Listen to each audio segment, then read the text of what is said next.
يا أيها النبي إذا طلقتم النساء فطلقوهن لعدتهن وأحصوا العدة واتقوا الله ربكم لا تخرجوهن من بيوتهن ولا يخرجن إلا أن يأتين بفاحشة مبينة وتلك حدود الله ومن يتعد حدود الله فقد ظلم نفسه لا تدري لعل الله يحدث بعد ذلك أمرا فإذا بلغن أجلهن فأمسكوهن بمعروف أو فارقوهن بمعروف وأشهدوا ذوي عدل منكم وأقيموا الشهادة لله ذلكم يوعظ به من كان يؤمن بالله واليوم الآخر ومن يتق الله يجعل له مخرجا ويرزقه من حيث لا يحتسب ومن يتوكل على الله فهو حسبه إن الله بالغ أمره قد جعل الله لكل شيء قدرا واللائي يئسن من المحيض من نسائكم إن ارتبتم فعدتهن 3 أشهر واللائي لم يحضن وأولاة الأحمال أجلهن أن يضعن حملهن ومن يتق الله يجعل له من أمره يسرا ذلك أمر الله أنزله إليكم ومن يتق الله يكفر عنه سيئاته ويعظم له أجرا أسكنوهن من حيث سكنتم من وجدكم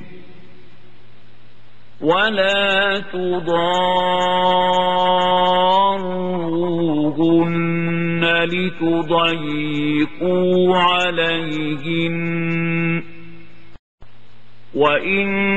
كن أولات حمل فأنفقوا عليهن حتى يضعن حملهن فإن أرضعن لكم فآتوهن أجورهن وأتمروا بينكم بمعروف وإن تعاسرتم فسترضع له أخرى لينفق ذو سعة من سعته ومن قدر عليه رزقه فلينفق مما آتاه الله لا يكلف الله نفسا إلا ما آتاها سيجعل الله بعد عسر يسرا وكأين من قرية عتت عن أمر ربها ورسله فحاسبناها حسابا شديدا وعذبناها عذابا نكرا فذاقت وبال أمرها وكان عاقبة أمرها خسرا أعد الله لهم عذابا شديدا فاتقوا الله يا أولي الألباب الذين آمنوا قد أنزل الله إليكم ذكرا رسولا يتلو عليكم آيات الله مبينات ليخرج الذين آمنوا وعملوا الصالحات من الظلمات إلى النور ومن يؤمن بالله ويعمل صالحا يدخله جنات تجري من تحتها الأنهار خالدين فيها أبدا قد أحسن الله له رزقا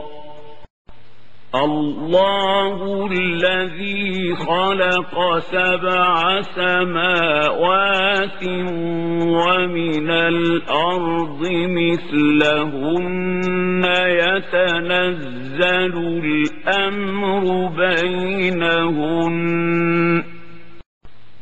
يتنزل الأمر بينهن لتعلموا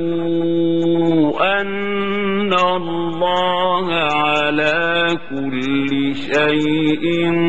قدير